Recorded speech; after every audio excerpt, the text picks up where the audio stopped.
आप सभी दर्शकों का हार्दिक अभिनंदन है। उमंग के प्रति आप सभी का प्रेम सराहनीय है। इसके लिए दर्शकों में आप सभी का बहुत बहुत आभार प्रकट करती हूँ और अपनी माननीय अतिथि डॉक्टर रश्मि विनायक का स्वागत करती हूँ। धन्यवाद। ज्ञान की गंगा में डुबकी लगाने आए हैं, ज्ञान की गंगा में डुबकी लगाने आए हैं, पाकर अनगिनत रत्न मन ही मन हर्षाए हैं। उत्कंठा थी बहुत साहित्य के नए स्वरूप को जानने की, उत्कंठा थी बहुत साहित्य के नए स्वरूप को जानने की। मिल गए अनेक साथी, मिल गए अनेक साथी, जिनके ज्ञान ने मेरे अंतर मन में दीप जलाए हैं।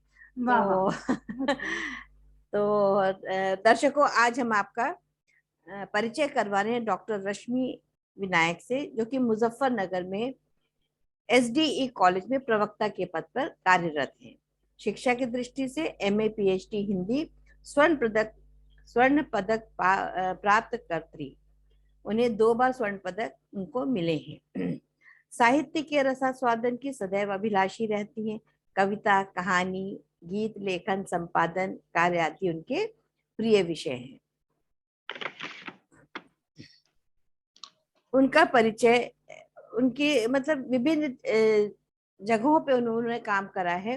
जैसे उनके पिताजी डॉक्टर DR शर्मा जी के ग्रंथ भगवान परशुराम शोध ग्रंथ, जिसे लगभग 20 वर्ष के रिसर्च से लिखा गया है, उन्होंने उसमें सह संपादन का कार्य किया है। पिताजी द्वारा लिखे जा रहे पुनर्जन्म विषय पर कार्य पर वो उनका संपादन चल रहा है, वो कार्य उनका प्रगति पर है। उनके ससुर और सासू माता के कैंसर ग्रस्त हो जाने के बाद अब उन दोनों के वो नहीं मौजूद हैं, लेकिन उनको श्रद्धांजलि स्वरूप कैंसर पर बन रही शॉर्ट फिल्म स्नेह स्पर्श में अभिनय किया है, जो इसी माह के अंत तक प्रसारित की जाएगी। देखिए दर्शकों, कितना ज्यादा टैलेंट लोगों के अंदर है और ये लोग कहाँ छुपे रहते हैं, इनको बड़ी मुश्किल से खोज खोज के हम ला रहे हैं और आपसे इनका हम परिचय करवा रहे हैं। तो ज्ञान असीमित है और उस ज्ञान की गंगा में जरा जरा सा उसके कुछ छींटे भी हम पर पड़ जाएं तो ये समझिए हमारा अहोभाग्य। तो और समय ना लेते हुए रश्मि जी, हम आपका बहुत बहुत स्वागत करते हैं अपने मंच पर, और आप अपने ज्ञान की गंगा को में सबको डुबकी लगाने पर मजबूर करिए, ऐसी हम आपसे आशा रखते हैं। वेलकम रश्मि जी। बहुत बहुत धन्यवाद लेखा जी। सबसे पहले मैं आपके लिए आभार व्यक्त करूंगी। ये बहुत खूबसूरत मंच है। उमंग शब्द ही कितना प्यारा है, उत्साह से भरा, जैसे पंख दे दिए हो किसी ने। उमंग से भरकर उड़ान भरने के लिए आकाश आपने ये मंच दे दिया, तो बहुत बहुत धन्यवाद आपने मुझे बुलाया। विशेष तौर पर काव्य शायद मेरे खून में बसा है। मेरे पिताजी कहते थे कि जब तुम जन्मी थी, मुझे PhD की डिग्री मिली थी, तुम मेरी शोध पुत्रिका हो। वाह, बहुत बहुत सुंदर। हर चीज को उत्सव त्योहार की तरह मनाने की आदत उन्होंने डाली। इसके लिए मैं अपने पिताजी को, माताजी को धन्यवाद करूंगी। और कविताएं लिखना, कहानी, नाटिका, लघु नाटिका, लोरी मुझे बहुत पसंद है। मैं बच्चों के लिए लिखती हूँ। बहुत सुंदर बात आपने कही। आज पहली बार हमारे मंच पर किसी ने लोरी की बात करी है, ये तो आपसे हम जरूर सुनेंगे। जी। लोरी की शुरुआत ही मैंने तब की थी जब ईश्वर की कृपा से मैं पहली बार माता बनने वाली थी। तो जब शिशु गर्भ में ही था तभी से मैं वो लोरी गाती थी, और उसके बाद मुझे लोरी लिखने की आदत पड़ गई, तो मैंने ये शुरू कर दिया। तो इसमें तो हम उनका भी, जैसे आप पुनर्जन्म को के ऊपर आपके पिताजी शोध कर रहे थे, तो आप ये सोचिए कि जो भी शिशु आपके गर्भ में था, जी हाँ, वो भी बहुत प्रेरणा लेकर आपके लिए आया है कि आपको लोरी लिखने पर उसने आपको बाध्य कर दिया। जी हाँ, बिल्कुल आप सही कह रही हैं। और मैं बहुत ज्यादा नतमस्तक हूँ अपने माता और पिता के प्रति कि उन्होंने आज जो भी कुछ मैं दिख रही हूँ वो उन्हीं के द्वारा बनाया हुआ है। मैं उन्हें शत-शत प्रणाम करती हूँ। और सबसे पहले बहुत सारी कविताएं हैं, सब अच्छी लगती हैं। जब हम कहीं मंच पे जाते हैं, जो लोग हमें जानते हैं वो हमें बोलते हैं कि ये कविता सुनाएं। लेकिन लेखा जी, मैं शुरू करती हूँ सावन की एक कविता से। बहुत सुंदर, बहुत आपका स्वागत है, बहुत बहुत स्वागत है। धन्यवाद। मधुर पवन के झोंकों में लहरा कर, उमड़ कर, घटा घन घोर बनकर बरसना चाहती हूँ। वाह, मधुर पवन के झोंकों में लहरा कर, उमड़ कर, घटा घन घोर बनकर बरसना चाहती हूँ। मैं अब के सावन होना चाहती हूँ। वाह, क्या बात है। रहूंगी नेह को कब तक संभाले छोर के नभ के, रहूंगी नेह को कब तक संभाले छोर पर नभ के, मैं बदली भावनाओं की झूम झूम बरसना चाहती हूँ। मैं अब के ब- सावन होना चाहती हूँ। बहुत खूब, बहुत सुंदर। परम विस्तार है आकाश का, मेरा बस एक कोना है। वाह, परम विस्तार है आकाश का, मेरा बस एक कोना है। क्षितिज के दूर कोने से विदा ले हे धरा तुझ पर, बिखर कर समर्पित होकर विस्तार पाना चाहती हूँ। मैं अब की सावन होना चाहती हूँ। बहुत बहुत सुंदर। न जाने क्यों, न जाने क्यों मैं तेरी बावरी बन रीत कर खुद को, न जाने क्यों मैं तेरी बावरी बन रीत कर खुद को, तुझे मैं नेह की सौगात में भरपूर भरना चाहती हूँ। मैं आपके सावन होना चाहती हूँ। बहुत बहुत ही सुंदर। मैं बहुत झूमूंगी लहर बन बन चिलक उन्मुक्त नदियों में, मैं नाचूंगी चमक बन आज स्वर्णिम सूर्य किरणों में। जहां जाए नजर का दायरा बस तुझको मैं देखूं, तू मेरा सांवरा कान्हा, मैं राधा एक बस तेरी। मैं राधा की घोषणा हूं कि कान्हा की नजर बनकर रीझना चाहती हूँ। सुरीली बांसुरी की तान बनकर अधरों पे अब तेरी बिखरना चाहती हूँ। मैं आपके सावन होना चाहती हूँ। बहुत बहुत ये खूब। मेरी भाव भरी दुनिया न देखे और इसे कोई, आज बस तोड़ बंधन को सिमटती खोल बाहों को, झिड़क कर वर्जनाओं को मैं खुद को आज जी लेना चाहती हूँ। जो देखे घूर कर मुझको, गरज कर तोड़ दूं उसको, जो भीगे आज बस मुझ में उसे रसलीन करना चाहती हूँ। मैं आपकी सावन होना चाहती हूँ। बहुत बहुत सुंदर, बहुत ही सुंदर। और आपकी ये रचना सुन के मुझे आपने सावन पे लिखा, मैंने अपने आप को बादल मान के मैंने अपने ऊपर वाह कविता लिखी। वाह वाह। आखिरकार कवि साहित्यकारों की दृष्टि जो है, सामान्य जन के लिए फूल खिलता है और हमारे लिए मुस्कुराता है। बात है बहुत। बादल के ऊपर लिखा मैं जरूर कभी सुनना चाहूंगी। बिल्कुल बिल्कुल। तो बहुत ही आज पहली बार इस तरीके से सुना कि मैं सावन बनना चाहती हूँ। बहुत जी खूब, बहुत सुंदर रश्मि जी। बस अब आगे और आपकी सुंदर कविताओं का हम रसा स्वादन करेंगे। जी जी। जी दरअसल मेरा मुद्दा हमेशा कुछ ना कुछ सामाजिक रहता है। जी कभी सावन पे कुछ समय आया, मांगा गया, मन बादलों को देखता रहा तो लिखी गई। जी लेकिन जो सामाजिक मुद्दे हैं, कहीं ना कहीं मेरा मन उन्हें उठाने का करता है। जैसे कि हमारी मातृभाषा हिंदी है हाँ और अधिकतर कविताओं में व्यंग भी रहता है। जैसे कि आपको याद होगा कुछ वर्ष पहले, दिसंबर नजदीक आ रहा है, 16 दिसंबर में दिल्ली में एक दामिनी घटना घटी थी। और वो बिल्कुल। मेरे मन को, हम्म, सभी सभी को व्यथित उसने सभी किया। को व्यतीत करा तो है। मेरे मन ने तब तक शांति नहीं पाई जब तक कि मैंने अपने विचारों को, भावनाओं को कागज में नहीं उतार दिया। उस कविता का नाम मैंने दिया शक्ति का प्रश्न, क्योंकि नारी को मैं शक्ति का प्रतीक मानती हूँ।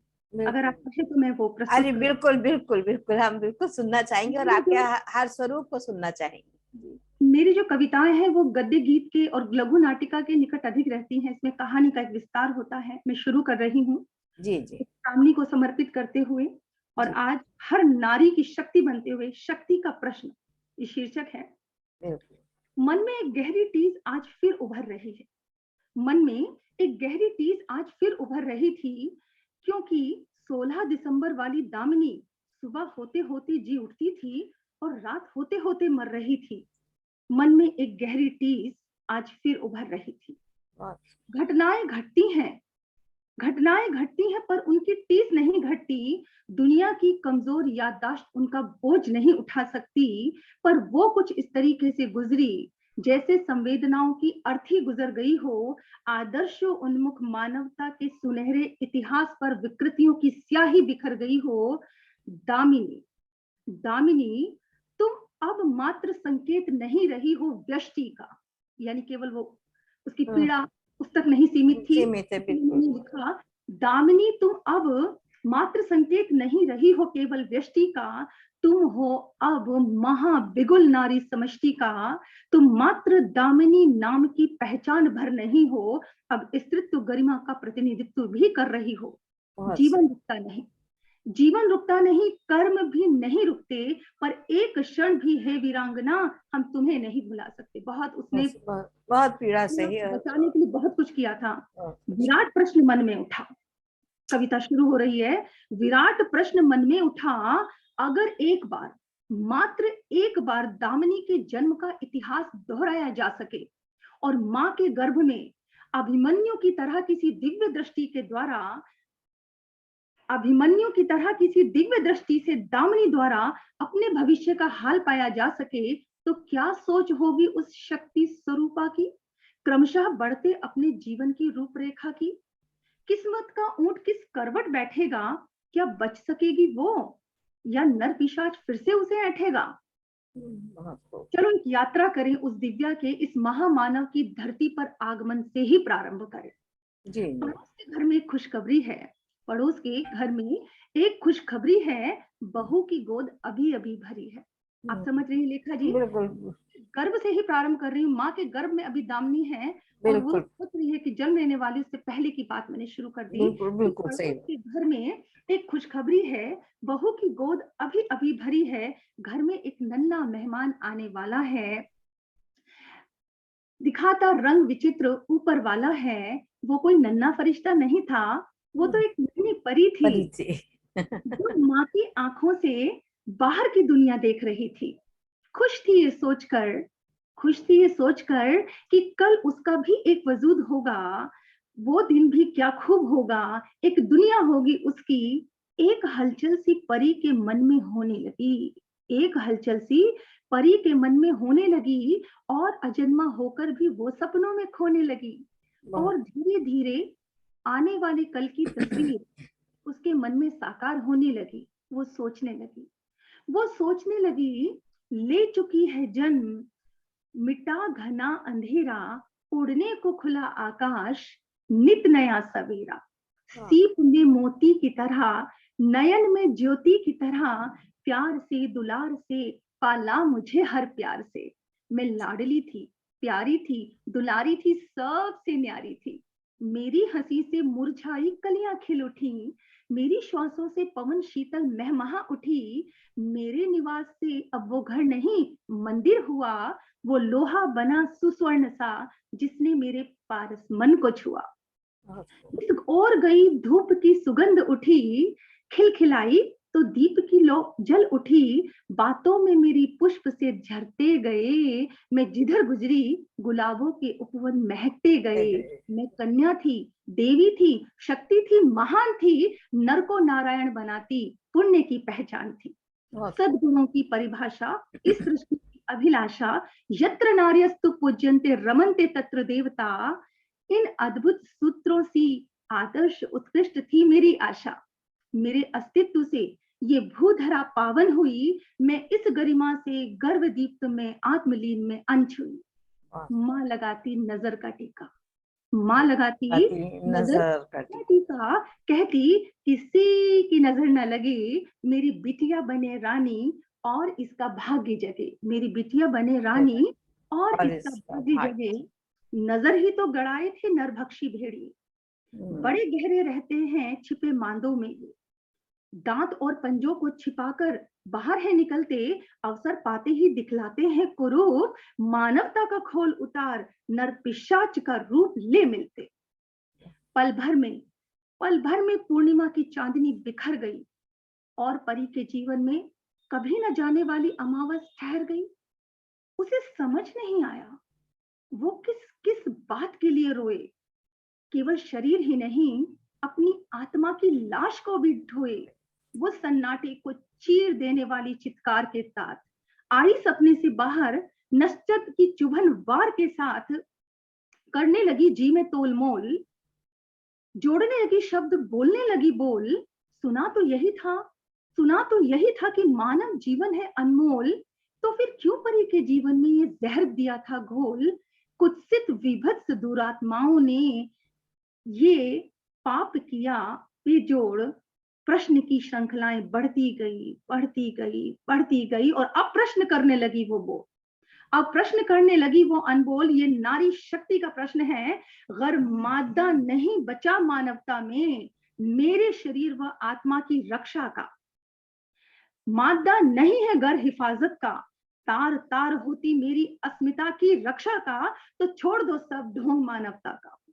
मैं पली बड़ी यूं ही लुट जाऊं, देख माँ बाप की हालत घुट जाऊं, इससे तो कहीं बेहतर है कि मैं अजन्मी हूँ, अजन्मी ही रह जाऊं। हे प्रभु कृपा करना इतनी, मैं गर्भ में ही सिमट जाऊं और माँ के सीने में एक मीठी सी याद बन के ही रह जाऊं, एक मीठी सी याद बन के ही रह जाऊं। बहुत बहुत बहुत ही सुंदर आपने कविता लिखी और पूरी पीड़ा उसकी आपने दिखा दिया है, और हम फिर भी नहीं समझ पाते हैं जी, लेकिन ये माध्यम एक ऐसा इसीलिए चुना है कि हर व्यक्ति तक ये संदेश पहुंचे कि नारी शक्ति और कन्या भ्रूण हत्याएं, ये सब जितना कुछ भी हो रहा है वो सब किस तरीके से रोका जा सके। तो ये कविता जो कहते हैं ना, जहां ना पहुंचे रवि वहां पहुंचे कवि, तो कविता जो कलम है हमारी, उसमें इतनी धार होती है कि आपकी एक एक शब्द जो है इस समय बिल्कुल हथौड़ा बन के दिल पे लगे हैं। तो ये मेरे ख्याल से दर्शकों आपको भी ऐसे ही महसूस हुआ होगा कि अपनी बेटियों के लिए हमें क्या करना है, कैसे रक्षा करनी है उनकी। बहुत सुंदर रश्मि जी।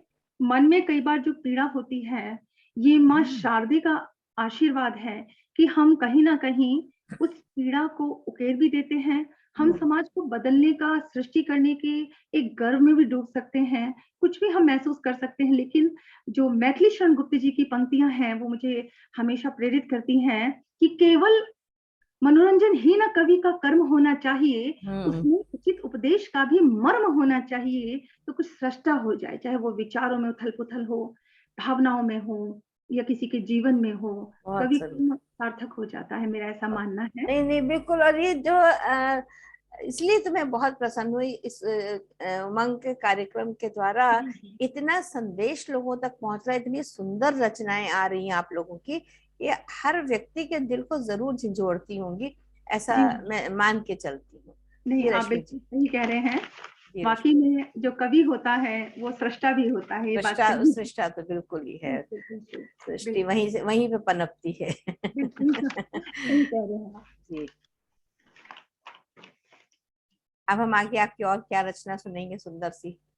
आपने अभी मुझे लोरी के लिए कहा था। बिल्कुल, लोरी सुनाऊंगी, लेकिन उससे पहले जो मोदी सरकार ने भी अभी एक अमृत महोत्सव जो पूरे वर्ष भर चलाने की बात कही है, विभिन्न कार्यक्रम उसमें हो रहे हैं। जी। कॉलेज स्तर पे हम भी उसमें बहुत प्रतिभाग लेते हैं, बच्चों को कराते हैं। एक और नया मुद्दा उसमें जोड़ा है अभी, हिंदी भाषा के लिए, राष्ट्र भाषा के सम्मान के लिए। तो मेरी एक कुछ व्यंग, कुछ गुदगुदाती सी मैंने कविता पिछले 15-20 दिन पहले लिखी थी। बिल्कुल स्वागत है आपका। मैं चाहूंगी अगर आपकी अनुमति हो। अरे बिल्कुल बिल्कुल, हम जरूर सुनना चाहेंगे। बहुत बहुत स्वागत है आपका रश्मि जी, आप सुनाइए प्लीज।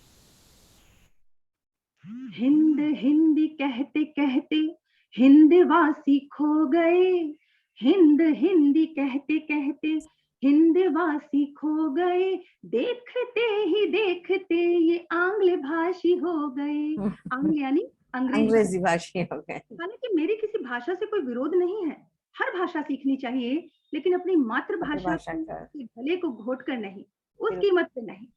तो हिंद हिंदी कहते कहते हिंदवासी खो गए, देखते ही देखते ये आंग्ल भाषी हो गए। मेरा गर्व मेरा देश और मेरी है जुबान, कहते कहते आप तो धुआं धुआं सा हो गए। ना रहे यहाँ के अब तो, ना रहे यहाँ के अब तो आप ना वहाँ के हैं, धोबी के से श्वान सा मुहावरा संजो गए। हिंदी कहते कहते हिंदवासी खो गए, देखते ही देखते ये आंग्ल भाषी हो गए। लज्जा है जो आपको कुशल न आंग्ल हो सके, डूब जाओ चुल्लू प्रेम बीज हिंदी का न बो सके। लज्जा है जो आपकी कुशल न आंग्ल हो सके, डूब जाओ चुल्लू बीज हिंदी का न बो सके। बोल के निज मातृभाषा का बढ़ाए मान हम, ऐसे मीठे बोल बोल क्यों न इसके हो सके। हिंद हिंदी कहते कहते देश के आंगन में हिंदी क्यों उपेक्षिता रहे। आज सारा विश्व जब हिंदीमय हो रहा, घोर पाप ऐसे जैसे, घोर पाप ऐसे जैसे मान माँ का छीन कर, माँ का त्याग भूल नींद चैन ही में सो रहे। स्वतंत्रता का मान अभिमान तोड़ मोड़ के, धिक्कार भाषाई परतंत्रता में खो रहे। जो न जुड़े मूल से तूफान ऐसा आएगा, झंझावात स्वर्णिम इतिहास उड़ा ले जाएगा। ज्ञान का विज्ञान का आधार इसका मूल है, ऐसे हिंदी त्याग देना बहुत भारी भूल है। कहते प्रेम मातृभाषा, कहते प्रेम मातृभाषा, कहते प्रेम मातृभाषा भाव वो होता है क्या। जर्मनी जापान रूस से ही कुछ सीख लो, किनारों से ना बातों से बने बातें अब। सीखना है प्रेम मातृभाषा का तो सीख लो, सीखना है प्रेम मातृभाषा का तो सीख लो। तो कविताओं में हम कहते हैं कि मातृभाषा का प्रेम सीख लो। कैसे सीख लो, मैंने कुछ प्रयास करने की, कुछ सुझाव देने की जी स्वागत जी। जाओ चेक भरने जब बैंक में कार्यालयों में, जाओ चेक भरने पत्र या प्रपत्र जब भी तुम, वर्तनी हो हिंदी देवनागरी की लीक हो। धन्य वर्षा देवता प्रिय सबके एटीएम, धन्य वर्षा देवता प्रिय सबके एटीएम। प्रवेश द्वार हिंदी से निकास भी हिंदी में हो। छोड़ो हेलो हाय राम ओम शब्द भर लो तुम, मिलने पर भी वार्तालाप हिंदी में ही कर लो तुम। जाते हैं संदेश कितने भाव से भरे भरे, लिखते हो अंग्रेजी ढूंढ शब्द को डरे डरे। गूगल पे सर्च करते हैं कि कहीं स्पेलिंग मिस्टेक ना हो जाए, लेकिन मातृभाषा का प्रयोग नहीं करेंगे। उनके लिए ही लिखा है, छोड़ो हेलो हाय राम ओम शब्द भर लो तुम, मिलने पर भी मत वार्तालाप हिंदी में ही कर लो तुम। जाते हैं संदेश कितने भाव से भरे भरे, लिखते हो अंग्रेजी ढूंढ शब्द को डरे डरे। कैसी कुंठा रोकती है, कैसी कुंठा रोकती है, अरे कैसी कुंठा रोकती प्रयोग मातृभाषा का। करो प्रयोग नित्य ही सशक्त शब्द कोश का। मासी मधुर, मासी मधुर मीठी मातृभाषा मेरी हिंदी है, स्रोत संस्कृत की धारा मान मेरी हिंदी है। मातृभाषा मेरे मन के भावों को निखारती, मेरी हिंदी मन तरंग विचारों को संवारती। स्वरों की तान छेड़ती पे व्यंजनों की आरती, स्वरों की तान छेड़ती पे व्यंजनों की आरती। मुझे है गर्व हिंदी का, मैं हिंदी भाषी भारती, मुझे है गर्व हिंदी का, मैं हिंदी भाषी भारती। बहुत सुंदर, जय माता, बहुत सुंदर, बहुत सुंदर। और ये अभी मैंने बीच में एक कार्यक्रम और भी किया था जिसमें लिपि के ऊपर हमने स्पेशली डॉक्टर शोभा पराशर जी जो हैं वहाँ की, उनको मैंने आमंत्रित किया था और उन्होंने सिर्फ लिपि पे ही बात करी थी। तो ये हम लोगों का जो सम्मिलित प्रयास है मेरे ख्याल से सफलता की ओर हमको ले ही जाएगा।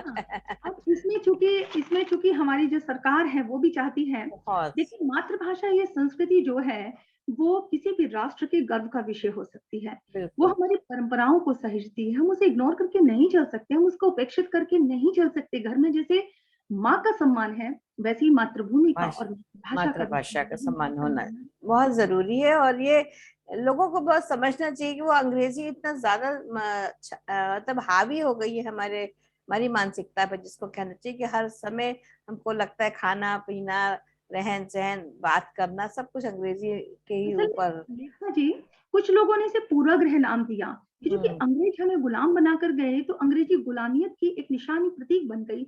लेकिन मेरा ऐसा मानना है, हम अंग्रेजी भी सीख सकते हैं, हम जर्मन भी सीख सकते हैं, हम जापानी लैंग्वेज को भी भाषा को सीख सकते हैं, बहुत सी भाषाओं को सीख सकते हैं, लेकिन अपनी मातृभाषा को मार कर, उसकी लाश पर, उसकी कीमत पर नहीं सीखना चाहिए। बिल्कुल, मातृभाषा का सम्मान करना ही चाहिए, करना ही पड़ेगा। वो बहुत मेरा जरूरी है। असल में लोग यही चीज नहीं समझ रहे कि हमने कहा भाषाएं सब अपनी जगह, सब सबकी जी हाँ, अपनी, और सभी लोग अपने देश में वही भाषा बोलते हैं। और हमारे यहाँ तो वैसे ही इतनी विविधता है कि उसका रस आस्वादन करना हो तो वैसे ही आप कर लीजिए। हिंदुस्तान में तो भाषाओं का, और सभी संस्कृत से निकली हुई, तो कोई भी भाषा सुनिए तो समझ में भी कम से कम आती है। बिल्कुल, राष्ट्रभाषा तो अपनी है ही, उसका तो सम्मान करना ही है। तो बिल्कुल। सभी लोग बोलते हैं। और इत्तेफाक से रश्मि जी, अभी दो लोग हमारे पास ऐसे आए, तीन माननीय जो हमारे अतिथिगण थे, एक मंगलोर मैंगलोर से थी, एक अच्छा, बैंगलोर से थी, और एक जी, सिक्किम से।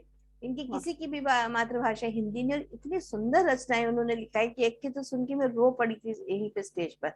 इतना उन्होंने गर्भस्थ शिशु के ही ऊपर लिखा था कि मुझे न मारो, कि वो आज क्या सोचता है कि जो भ्रूण हत्या में, तो ये जो बहुत ही। किया है, ये टीज़ जो है वाक़ई में असहनीय है और ये मन के भावों को इस तरह से आंदोलित कर देती है, जैसे कोई कंकड़ी डाल दे और शांत जल एकदम से स्पंदित बिल्कुल, हो जाता है। बिल्कुल। लेकिन बात अगर राष्ट्रभाषा की है, तो जी, उसके सम्मान को बचाने के लिए हमें आगे आना ही पड़ेगा। और अगर हम इस विषय से जुड़कर, साहित्य से जुड़कर इस उत्तरदायित्व को नहीं निभाते, तो हम पाप कर रहे हैं, मेरा ऐसा मानना है। मैं तो बहुत ज्यादा प्रसन्न हूँ जिस दिन मेरे मन में ये विचार भी आया था कि एक ऐसा चैनल शुरू करूं कि जिसमें सिर्फ जी, बिल्कुल, कविताओं को, तो आपने बहुत अच्छा कहा। हाँ, 4-5 महीने से हो गए, 5-6 महीने, तो बहुत ही अच्छा लग रहा है।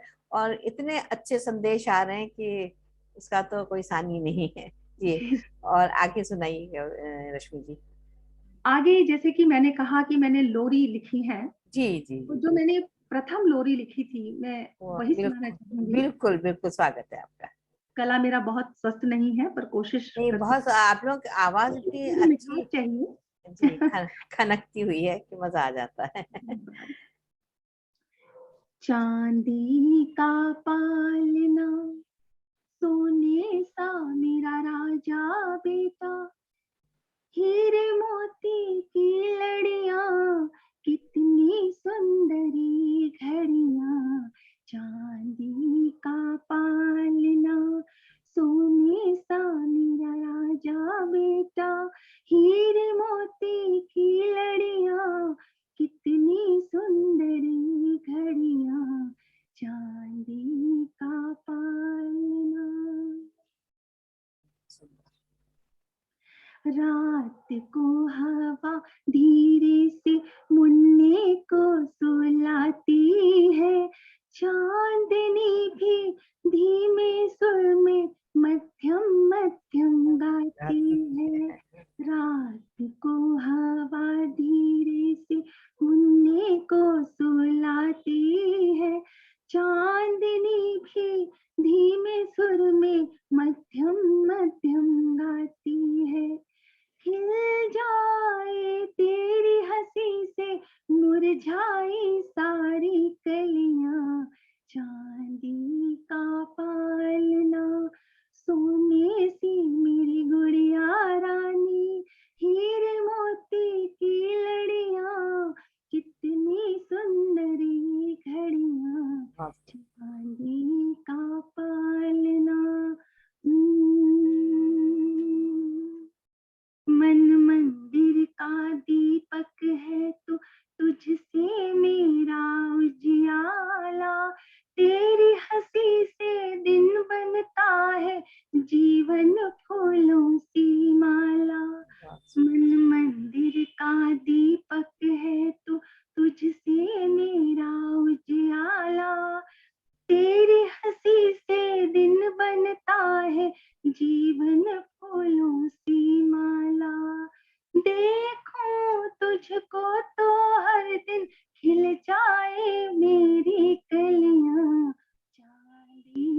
बहुत सुंदर, बहुत ही बिल्कुल, ये इतनी मधुर लोरी आपने लिखी है और आपके बच्चे तो सुन के वाकई में खुश हो गए होंगे कि माँ ने सुंदर। ये यहीं से प्रारंभ किया था, उन्हीं के जी लिए लिखी थी। उसके बाद बहुत कुछ लिखी, गीत लिखे और जी लिखते ही चले गए, लघु नाटिकाएं लिखी।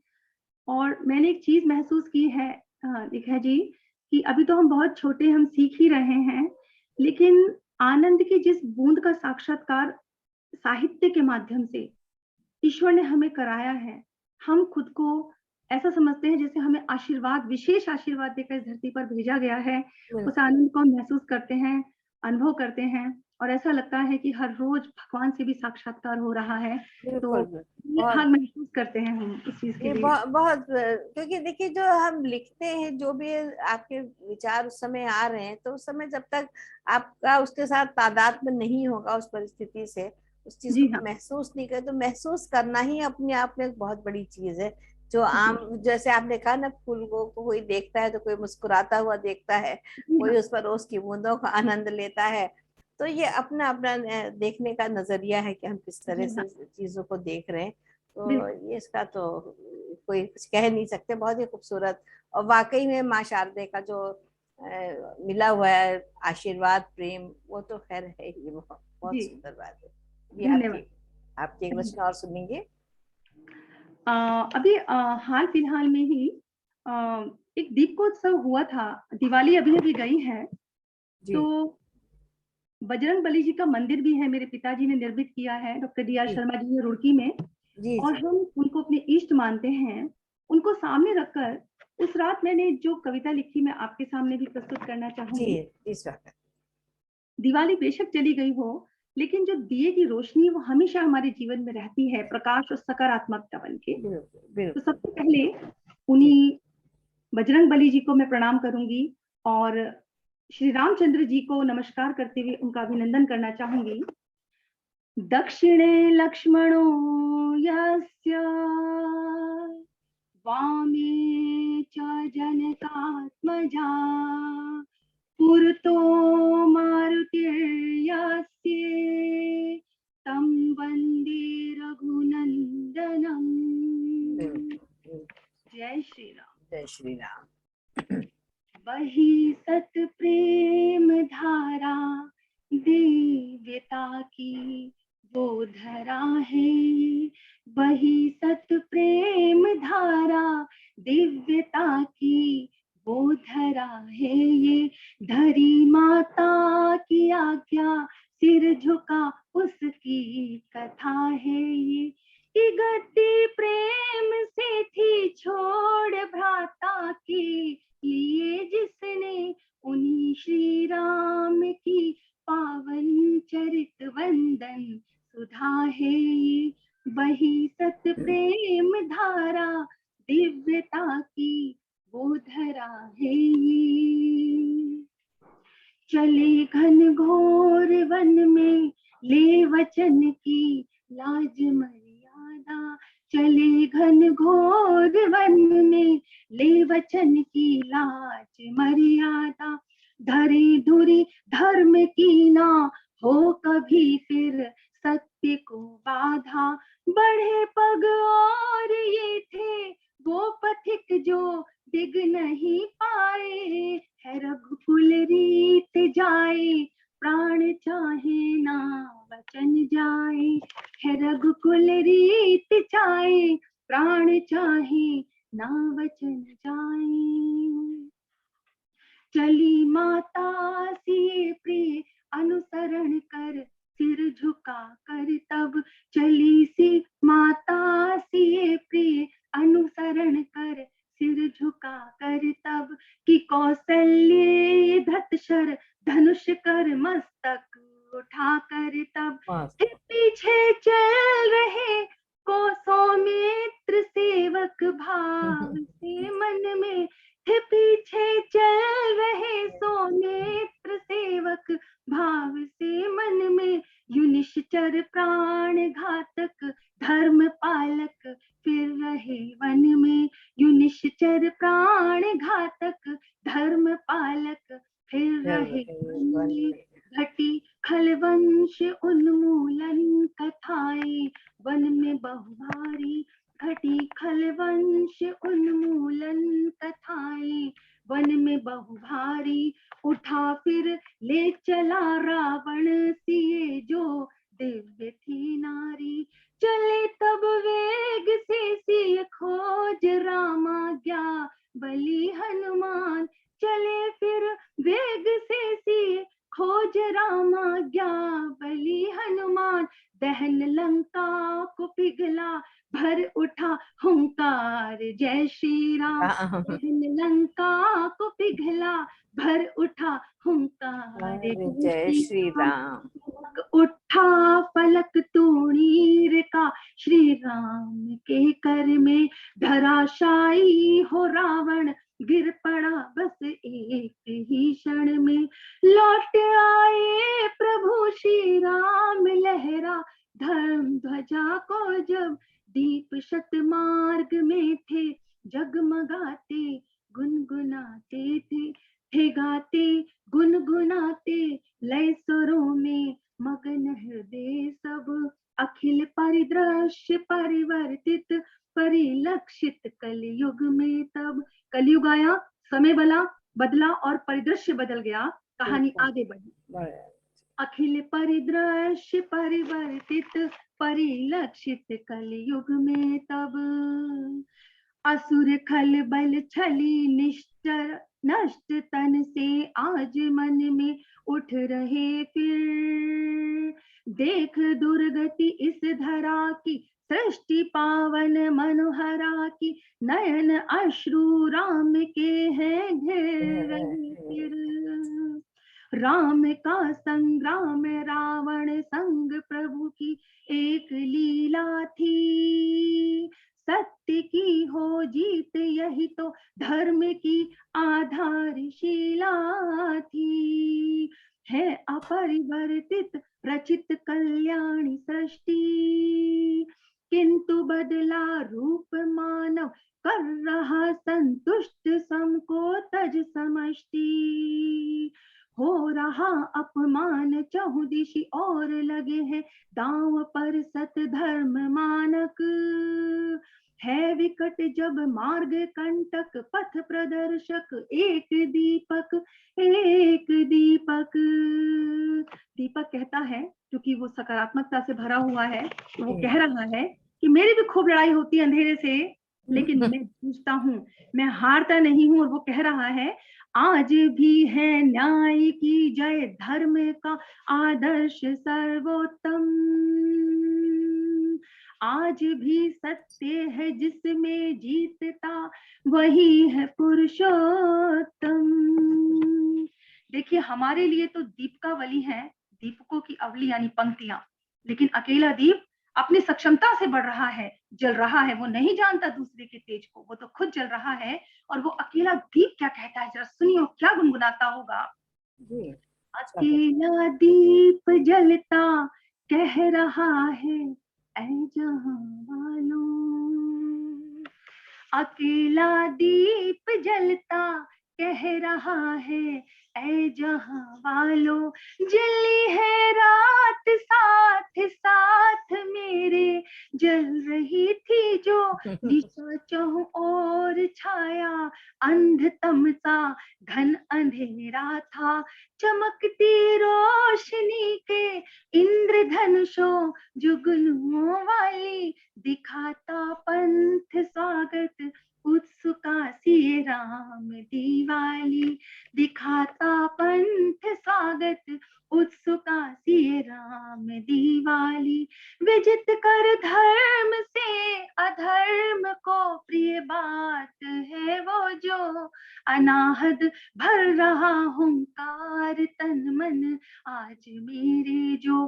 तमस को दूर सत्य की चांदनी में डूब जाए जो। दिव्यता भर रही उसमें धराए, आज मतवाली मनाए हर्ष से भर साथ मिलकर आज दिवाली। तो सकारात्मकता से मानव मन बदला, यथा पिंडे तथा ब्रह्मांडे, ब्रह्मांड का परिदृश्य बदल गया। और फिर स्वर गूंजा, अखिल ब्रह्मांड डूबा प्रेममय। हुआ राममय, वीणा मानस झंकृता मधुरिम स्वरलय, अनहद गूंजा धर्म की जय, राम की जय। जो तमसो मां ज्योतिर्गमय, असतो मां सद्गमय, तमसो मां ज्योतिर्गमय, असतो मां सद्गमय। जय श्री राम। बहुत सुंदर, जय श्री राम। वाकई बहुत ही सुंदर, क्या भाव है, क्या शब्द है आपकी, बहुत सुंदर पकड़ है रश्मि जी, बहुत सुंदर, बहुत ही सुंदर है जी। बहुत बहुत धन्यवाद। तो आप हमारा किसी कवि से परिचय करवाएंगे? जी हाँ, बिल्कुल। मेरे बहुत बहुत प्रिय कवि रहे हैं दिनकर जी, राष्ट्र कवि रामधारी सिंह दिनकर जी। क्योंकि मुझे कविता में अगर ओज, चाहे वो, देखिए, ओज तो एक रस का गुण हो गया, वीर रस का, लेकिन हर उस कविता में मेरा ऐसा मानना है तेज होता है। जो समसामयिक घटनाओं पर लिखने वाले कवि होते हैं, समसामयिक मुद्दों को उठाने वाले कवि होते हैं, तो उनकी कविताओं में एक अलग सा तेज ओज दिखाई पड़ता है। तो रामधारी सिंह दिनकर जी के बारे में अगर हम बात करें, तो उनका जन्म परतंत्र भारत में हुआ। उस समय अपनी बात को कहना, अपनी अभिव्यक्ति को कहना, उसके बदले जान की कीमत जा सकती थी। ये जानते हुए भी उन्होंने कभी भी अपने राष्ट्र कवि, नाम तो उनको बाद में मिला, कवि का कर्म करते हुए उन्होंने देश हित में बात की। वो उस समय की ओज गुण जिसमें कहा जा सकता है, वीर रस के कवि रहे हैं। हालांकि उर्वशी जो उनकी काव्य है, जी हाँ, वो एक श्रृंगार रस से परिपूर्ण काव्य है, लेकिन उसकी जो अंतिम परिणति है वो भी कहीं जाकर आदर्शोन्मुख हो जाती है। तो मैं राष्ट्र कवि दिनकर जी के बारे में जरूर बताना चाहूंगी। देखिए, जो राष्ट्र कवि दिनकर जी हैं, उनका अपना जो व्यक्तित्व है वो स्वयं में राष्ट्र प्रेम से भरा हुआ है। उनकी जन्म और स्थान की बात से आगे बढ़कर मैं कुछ कहना चाहती हूँ कि उन्होंने कभी भी इस बात की चिंता नहीं की। वो सरकार की सत्ता के बहुत नजदीक रहे, उनके कार्यकलापों को बहुत नजदीक से देखा, लेकिन जब राजा प्रजा का ध्यान ना रखे और प्रजा त्राही त्राही कर रही हो, उस समय कभी भी अगर उसकी बात ना कहे तो ये बहुत घोर पाप होता है। उन्होंने ये पाप कभी भी नहीं किया। वो बार बार ऐसे मुद्दे अपनी कविताओं के माध्यम से उठाते रहे हैं, जिससे कि प्रजा तो आंदोलित होती रही, सरकारें हिल गई, उनकी चूल्हे हिल गई, सोचने के लिए मजबूर हो गए। भागलपुर विश्वविद्यालय के तत्कालीन जो कुलपति रहे हैं और जो बिहार के राज्यपाल बाद में बने जाकिर हुसैन जी, उन्होंने बाद में वो राष्ट्रपति भी बने, तो वहां से उन्हें डॉक्टरेट की मानद उपाधि मिली, बहुत सारे सम्मान मिले। दिनकर जी को 1959 में साहित्य अकादमी पुरस्कार भी मिला, संस्कृति के 4 अध्याय नामक पुस्तक पर। इसके अलावा भारत के जो प्रथम राष्ट्रपति हुए हैं डॉक्टर राजेंद्र प्रसाद, उन्होंने पद्म भूषण भी उनको दिया, बहुत बड़ा एक सम्मान है। और 1972 में उनको उर्वशी महाकाव्य पर ज्ञानपीठ पुरस्कार मिला, सभी जानते हैं। इसके अलावा काशी नागरिक विचारणी सभा के द्वारा भी उन्हें सम्मानित किया जाता रहा है। और 1952 में वो राज्यसभा के लिए चुने गए और लगातार 3 बार राज्यसभा के वो सदस्य भी रहे। उनकी जन्म शताब्दी के अवसर पर, यानी कि मैं चाहती हूँ बताना कि आज भी वो जितने उस समय प्रासंगिक थे उनकी बातें, वो आज भी उतनी प्रासंगिक हैं। उनकी भी जन्म शती के अवसर पर बिहार के मुख्यमंत्री नीतीश कुमार जी ने उनकी एक भव्य प्रतिमा का अनावरण किया है। साथ ही साथ कालीकट विश्वविद्यालय में 2 दिन की एक सेमिनार का आयोजन इस अवसर पर किया गया। तो हम बात कर रहे हैं आधुनिक काल के राष्ट्रवाद, प्रगतिवाद के कवि, बहुत ही श्रेष्ठ, बहुत ही ओजस्वी कवि। उनकी कविताओं में जो राष्ट्र स्वर गूंजता है, जो चेतना को झकझोर देने वाली जो बात उसमें दिखाई पड़ती है, वास्तव में पढ़ने वाला नतमस्तक हो जाता है। इसलिए वो मेरे बहुत प्रिय कवि हैं। वाणी में ओज तो सभी कवियों को पसंद होता है, लेकिन जो बात उन्होंने कही, जो मुद्दे उन्होंने उठाए, जान की परवाह किए बगैर, जो वो लगातार सरकारों में रहकर भी, उनके नजदीक रहकर भी वो जो बातें कह देते थे, मुझे लगता है चाटुकारिता से बहुत दूर वो अपने वास्तविक कवि कर्म को निभा रहे थे। वो वास्तव में राष्ट्र कवि हैं। और उन्होंने बहुत सारी कविताएं लिखी हैं, क्रांतिकारी कविताएं। उनकी एक कविता है विपदगा, लंबी कविता है, हुंकार से वो लिया गया है, लेकिन मैं उतनी लंबी कविता को ना बोलकर उसकी कुछ पंक्तियां सुन। हाँ से शुरुआत करना चाहती हूँ, जी जी जी जी अनुमति हो, जी जहाँ जी। पर सीधे भाव दिल को छूता है। हाँ बिल्कुल, मैं शुरुआत करना चाह रही बिल्कुल हूँ। बिल्कुल स्वागत। राष्ट्रपति रामधारी सिंह दिनकर जी के शब्द और आज मेरी वाणी जी आपके सामने प्रस्तुत आप है। बिल्कुल स्वागत है आपका। श्वानों को मिलता दूध वस्त्र, हम्म। श्वान कुत्ते को कहा जाता है, संस्कृत का शब्द है। श्वानों को मिलता दूध वस्त्र, भूखे बालक अकुलाते हैं, माँ की हड्डी से चिपक ठिठुर जाड़े की रात बिताते हैं। ये जो कविता है, ये दूसरी क्रांतिकारी कविता है, 1938 में लिखी गई, और इसमें एक शब्द आया है अगस्त। ये ऋषि अगस्त्य को समर्पित थी, जी लेकिन अचानक ही कुछ ऐसा ईश्वर की अनुकंपा रही कि ये 1942 की जो क्रांति अगस्त में हुई, ये उस पर बिल्कुल सटीक बैठ गई। तो सटीक लोगों ने बैठ गए। पूछा, क्या आप भविष्य को भी देख लेते हैं? एक उनसे प्रश्न किया, क्या आप भविष्य को भी देखते हैं? तो वही कविता प्रस्तुत है। श्वानों को मिलता दूध वस्त्र, भूखे बालक अकुलाते हैं, माँ की हड्डी से चिपक ठिठुर जाड़े की रात बिताते हैं, युवती के लज्जा वसन बेच जब ब्याज चुकाए जाते हैं, मालिक जब तेल फुलेलों पर पानी सा द्रव्य बहाते हैं, पापी महलों का अहंकार देता मुझको तब आमंत्रण, झन झन झन झन झन झनन झनन। डरपोक हुकूमत जुल्मों से लोहा जब नहीं बजाती है, हिम्मत वाले कुछ कहते हैं तब जीभ तराशी जाती है, उल्टी चालें ये देख देश में हैरत सी छा जाती है, भट्टी की औंधी आंच छिपी तब और अधिक धुंधवाती है, सहसा चिंगाड़ खड़ी होती दुर्गा में करने दस्यु दमन, छन छन छन छन छन छनन छनन। चढ़कर जुनून सी चलती हूँ, चढ़कर जुनून सी चढ़ती हूँ, मृत्युंजय वीर कुमारों पर आतंक फैल जाता कानूनी पार्लियामेंट सरकारों पर, नीरों के जाते प्राण सूख, नीरों के जाते प्राण सूख, मेरे कठोर हुंकारों पर एक अट्टहास इटलाती हूँ जारों के हाहाकारों पर, झंझा सी पकड़ झकोर हिला देती दंभी के सिंहासन, झन झन झन झन झन झनन झनन। मैं नित तेजों का तेज युगों के मूक मौन की वाणी हूँ, दिल जले शासितों के दिल की मैं जलती हुई कहानी हूँ, सदियों की जब्ती तोड़ जगी मैं उस ज्वाला की रानी हूँ, मैं जहर उगलती फिरती हूँ, मैं विष से भरी जवानी हूँ। यानी सरकार की गलत नीतियों के खिलाफ जो आवाज उठाए उनके लिए शब्द बिल्कुल सटीक है। मैं जहर उगलती फिरती हूँ, मैं विष से भरी जवानी हूँ, भूखी बाघिन की घात क्रूर, भूखी बाघिन की घात क्रूर आहत भुजंगनी का दंशन, झन झन झन झन झन झनन झनन। जब हुई हुकूमत आंखों पर जन्मी चुपकी में आहों से, जब हुई हुकूमत आंखों पर जन्मी चुपके में आहों से, कोड़ों की खाकर मार पली पीड़ित की दबी कराहों में, सोने सी निखर जवान हुई तब कड़े दमन के दाहों में, ले जान हथेली पर निकली, जे ले जान हथेली पर निकली, मैं मर मिटने की चाहों में, मेरे चरणों में खोज रहे भय कंपित तीनों लोक शरण, झम झन झन झन झन झनन झनन।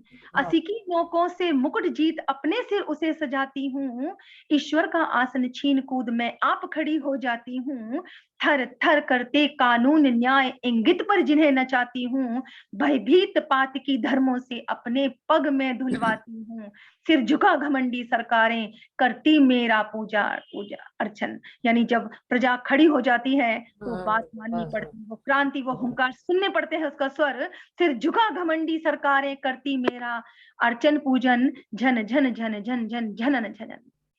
अब की अगस्ती की बारी है, पापों के पारावार सजग, बैठे विष व्यूस के मुख पर भोले अबोध संसार सजग, रेशों का रक्त कृशान हुआ और जुल्मी की तलवार सजग, दुनिया के नीरों सावधान, दुनिया के नीरों सावधान, दुनिया के पानी जार सजग, जाने किस दिन फुंकार उठे पद दलित काल सर्पों के फण, झन झन झन झन झन झनन झनन। बहुत सुंदर। और हाँ, बहुत ही उनकी कविता तो सिर्फ हम लोगों ने पढ़ी, लेकिन आपका सुनाने का अंदाज इतना खूबसूरत था कि बहुत ही आनंद आया। रश्मि जी, आपका बहुत बहुत आभार, आप आज हमारे इस कार्यक्रम पे आई। तो दर्शकों, आशा है आपको आज का ये ओजपूर्ण कार्यक्रम, और इतने अच्छे मुद्दे उन्होंने उठाए, कहीं वो सावन बनी है और कहीं वो लोरी गा रही है माँ की। बहुत ही खूबसूरत तरीके से उन्होंने अपने भावों को प्रेषित किया है। तो आशा है आपको बहुत आनंद आया होगा। आप सबसे अनुरोध है, इस चैनल को लाइक करें, शेयर करें और सब्सक्राइब करें, और कमेंट बॉक्स में दें कि रश्मि जी उसका अकेले आनंद ना ले सके, हम सब भी उसका आनंद लें और घर घर तक, जनमानस तक हमारा ये संदेश पहुंचे। इसी आशा के साथ हम आज आपसे विदा लेते हैं। आप सभी दर्शकों का और रश्मि जी आपका बहुत बहुत बहुत धन्यवाद बहुत हमारे कार्यक्रम में आने के लिए। थैंक यू धन्यवाद। So much.